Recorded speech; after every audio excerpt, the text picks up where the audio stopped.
চাওঁতে চাওঁতে 3টা বছৰ কিদৰে পাৰ হৈ গ'ল গমকে নাপালোঁ। বিভিন্ন ডিপাৰ্টমেণ্টৰ পৰা বন্ধু বান্ধৱী বহুতো লগ পালোঁ।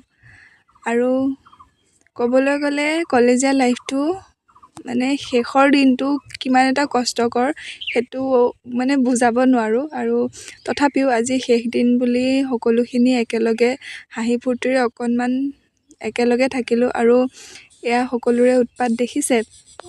বাৰু যি কি নহওক, যিহেতু এটা অনুষ্ঠানতে আমি ৰৈ যাব নোৱাৰোঁ, সেয়েহে পঢ়া শেষ কৰি উচ্চ শিক্ষাৰ বাবে আগবাঢ়ি যাবই লাগিব।